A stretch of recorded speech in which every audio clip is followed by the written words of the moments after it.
ఇప్పుడైతే గుర్తుకొచ్చింది. ఈ ఏరియా మొత్తం ఈ అనకొండలో ఉంటాయి, జాగ్రత్త గమనిస్తూ ఉండండి.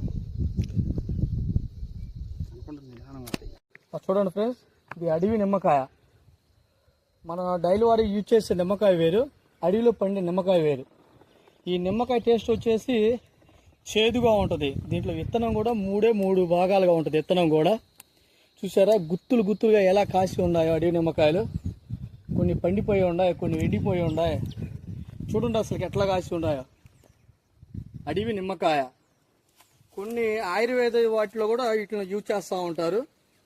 దీనివల్ల చాలా ఉపయోగాలు ఉన్నాయి. మెడిసిన్స్ కూడా ఉపయోగిస్తూ ఉంటారు వీటిని.